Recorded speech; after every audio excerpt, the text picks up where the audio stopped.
Get my 6 from the beautiful desert. Can't even see myself in the phone, it's so bright. Beautiful desert of Santa Rosa, New Mexico. It's where we stayed last night on this leg of the trip. Happy 4th of July if you're watching this on the day it's uploaded, 4th of July. Look at this beauty. As far as you can see, as far as the eye can see. Have to forgive me for not having a shirt on. Just ran 3 miles on a golf course right over here. This is where we were supposed to stay last night. We weren't camping last night. We're moving east, continuing to move east. Going to camp tonight somewhere. Whoa, there's a big bee. Oh, that's a beetle. Look at that. That's a June bug. Come here, girl. Come here. Come here. Come here. Here. You want to go back to Virginia with me? Come here. Come here. There she is. Look at that. Isn't she pretty? Now, if you go to Virginia, tell your brethren and your sister not to be eating all my fruit trees. All right. So anyway, here, go. Just passing through. Listen, I wanted to take just a few minutes. This isn't really a video about nothing. This is a video about the most wonderful experience we've had on this trip, which is this very excitable June bug. Just kidding. She's going to come with us. Yeah, I just ran. There's a golf course down here. Ran 3 miles on it. Santa Rosa, New Mexico is beautiful, and they've got the friendliest June bugs. Look at this. Here it is. It's my salt. I'm all sweaty and stuff from my run. So anyway, I'll let her get her salt. So just don't bite me. The most beautiful part on the trip. What is it? I want to talk about that just for a couple minutes because we have really fast internet where we are, and I want to upload this. I want to make sure you folks watch and hear this. Okay. Ow, that hurt. Was it Colorado? Potentially. Was it the desert in Arizona? Is it the desert in New Mexico? Potentially. I mean, no, it was none of that. Even though, I tell you, if you don't watch my wife's channel, you've got to, because I know she's uploading more video footage from our trip than I am. Her channel is called Life with Dearly, most of you know. She'll just record minutes and minutes and minutes worth of footage of the views as we go down the road. And at first I thought, why is she doing that? We're just driving down the road. But then it occurs to me it's because the scenery is absolutely beautiful, even though that's not the most beautiful part of the trip yet, and I'm getting to it.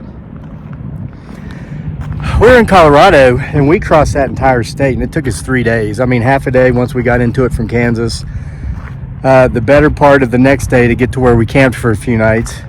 And then after we left, it took almost the entirety of the next day to get into Arizona. We were taking the back roads, the byways, not the interstates. Like right now, we're on old Route 66. I'm going to give you a view of the place we're staying. I highly recommend it. It's called La Mesa Motel.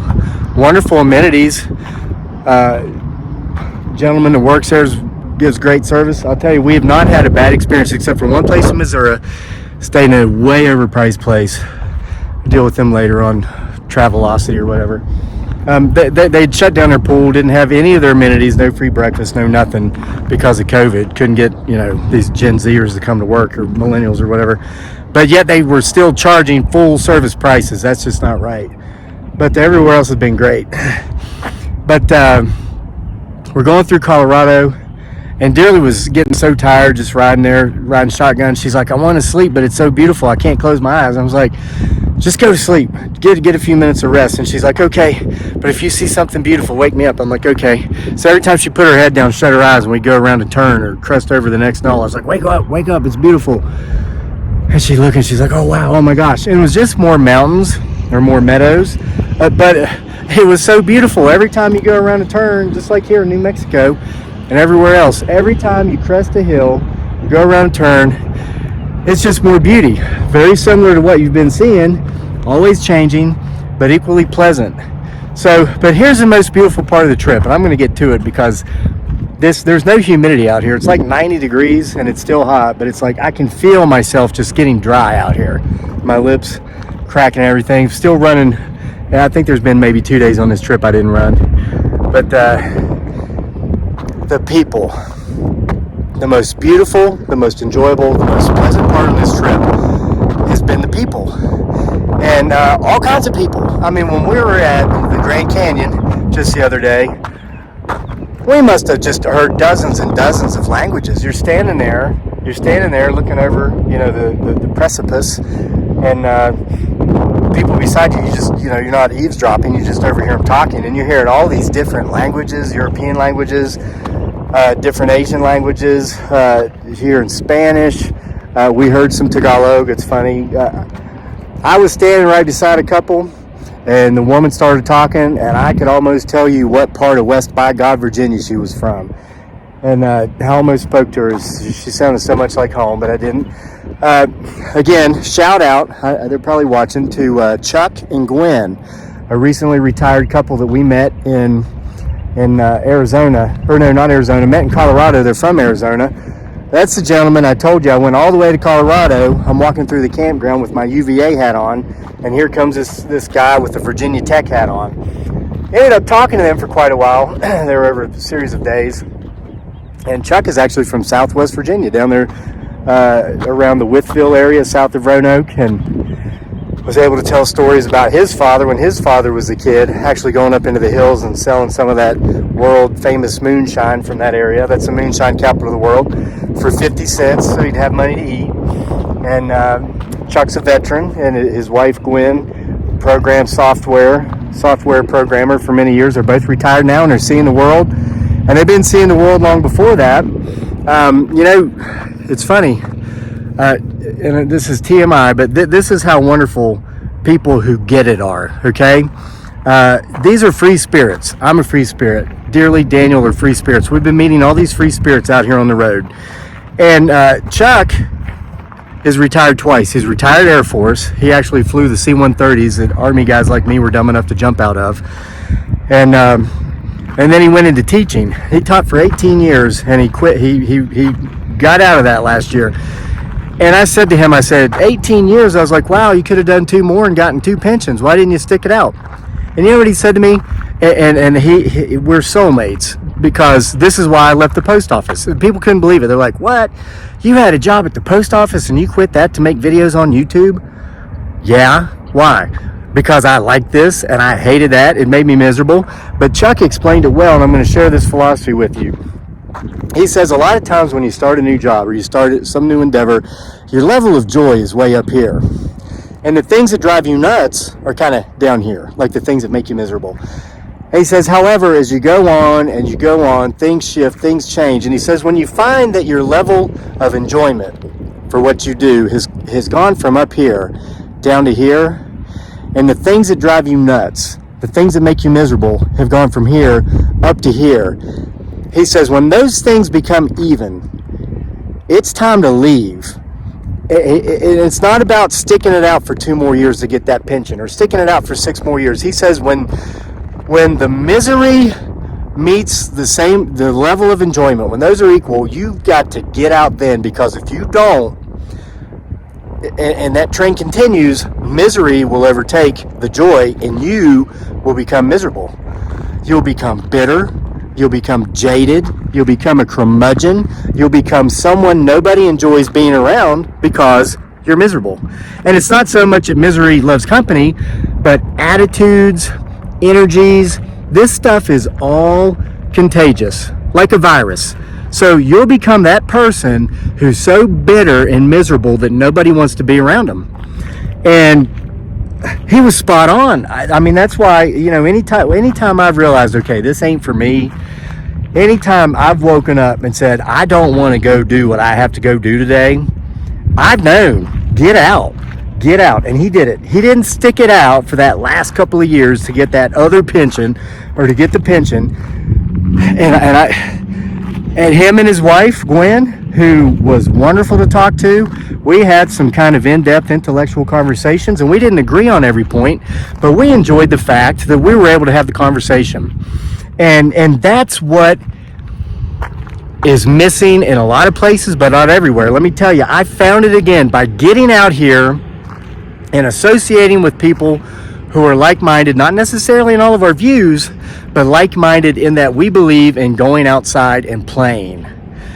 Get up off your butt, get away from your television screen, get away from your computer screen after you've watched all of my videos, okay?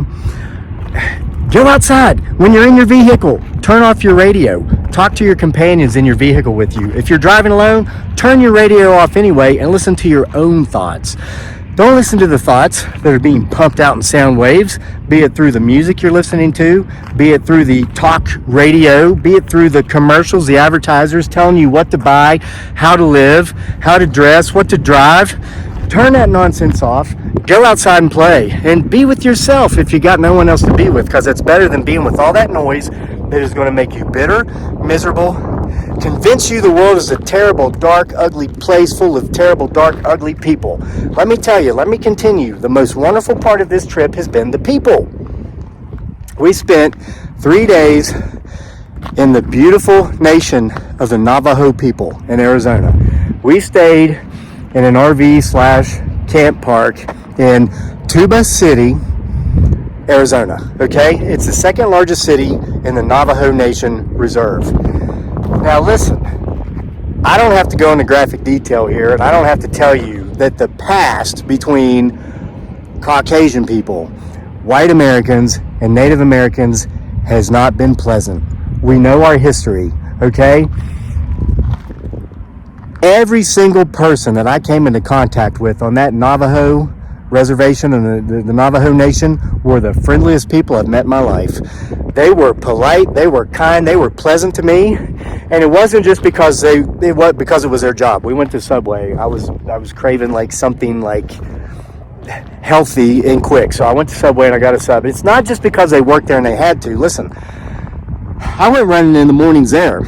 I was in this town, didn't know any like this. I found a pleasant golf course here in New Mexico to run. But there, I was just running through the streets, running through the neighborhoods. I would pass complete strangers.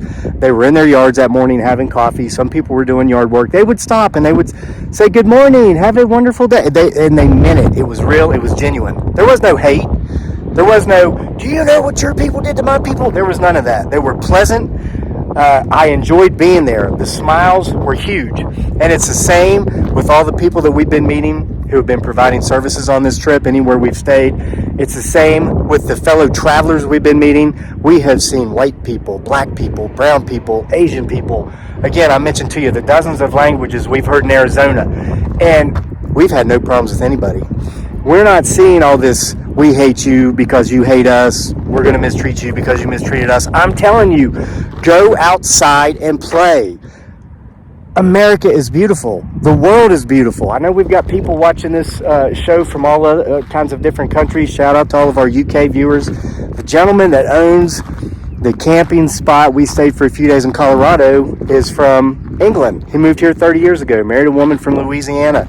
They went out to Colorado and bought a campground, and they were telling us their plans. And beautiful place, beautiful people, and they're everywhere. That's been the absolute best part. So again, I've said it before, I'm going to say it again. I've been giving this advice. I'm saying go to Walmart, buy a tent, buy some sleeping bags. We were in Walmart yesterday getting some provisions before stopping here, because that's how we're doing it on cheap.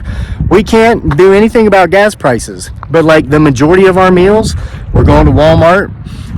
Yesterday you can get these huge salads, and they got like 12 different flavors of salads. We got Santa Fe chicken salads, Dearly and I. That was our dinner. Daniel loves fried chicken, so we got him these big jumbo fried chicken wings from Walmart. I think his were $6. Me and her got our salads for like $4.99, so that's $16 right there was our dinner. And we got this 1.5 foot long sub we're splitting 3 ways for our lunch today, and I think that was $5. So that's how you do it on the cheap. And while we were there, though, I looked at their tents. You can get a 3-person tent at Walmart for $29.99. And this time of year, you don't need thick, heavy, sub-zero temperature sleeping bags. You can get one of those for $20. $50. Put some gas in your car. Go out and see somewhere beautiful in your own state, maybe a place you've never seen, and get out there and see the people. The news is telling you, and social media is telling you, and the radio is telling you that everybody hates you for some reason. And they're telling you that you hate everybody else for some reason. Seriously. And people are coming to just accept this. They're coming to say, "Oh, wow, well, I hate those people because whatever, I've marginalized them for some way. And those people hate me because I've marginalized them, or they're marginalizing me." It's not true. It's not true. And you got to get out there. Go out there and see it for yourself. You know, I saw a bumper sticker, and I'm going to end with this. The best bumper sticker I've seen on this trip, because I've been seeing a lot of them, of course, doing a lot of driving. I saw a bumper sticker the other day that said, "Defund the media." How great would that be? Well, it's never going to happen because they're not funded. Well, I don't want to say they're not funded by government because, gosh, everybody knows how, whatever, those ties run deep. But corporations fund them. It's always going to happen, and they're always going. That's how it gets twisted. It's the advertisers really who want a certain agenda painted, a certain picture painted, and they say, "Here, we're going to give you this much money. No, you make sure to paint the picture this way." It's how it happens. But I'm telling you, these places, pictures don't do them justice. Videos don't do them justice. You got to get out there and see them for themselves. But the people, that's who's being done the biggest disservice or the biggest disjustice right now, is the portrayal of people.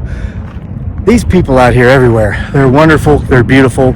They are so much more filled with love and positive energy than they are hate and negativity. Destroy your television. Take it outside, douse it with gasoline, and light it on fire. We'll see you for more next time.